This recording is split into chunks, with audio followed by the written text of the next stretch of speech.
Hey, how's it going? It's Joe here. I just want to show you really quickly how you can use the browser extension method to capture advanced technical details like the session replay and console logs and network logs, which will come soon, okay?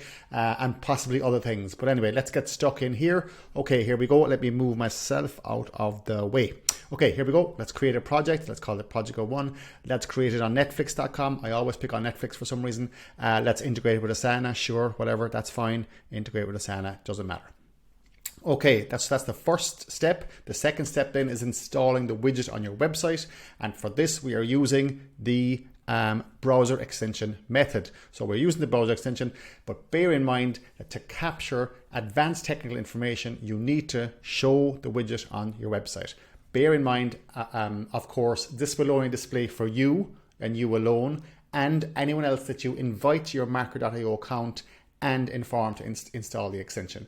So some people get a little bit confused here and think that we're injecting this widget into Netflix, into the website for all to see. But of course, that's not the case. We're just placing it in there locally on our own machine. Okay, so now we can report feedback. And here we see the widget is in fact injected. So I can scroll around here now. And let's say I want to share some, let's say I want to highlight something. And let's say, for example, I want to share some feedback. Let's say I want to switch out this image here. So I can highlight that. I can say change this.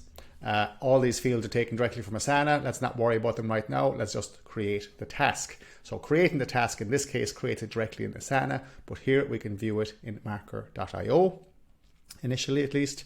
And we see here, we have the title, we have the lovely annotated screenshot, and now we have the magic session replay. So here we can see exactly what the user was doing, what the reporter was doing just before they submitted this feedback. Let me move myself out of the way.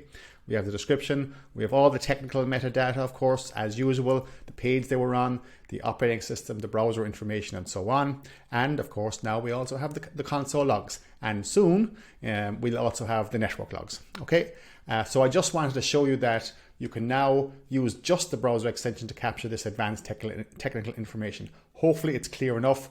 As ever, do feel free to reach out to me anytime. Okay, take it easy. Bye for now.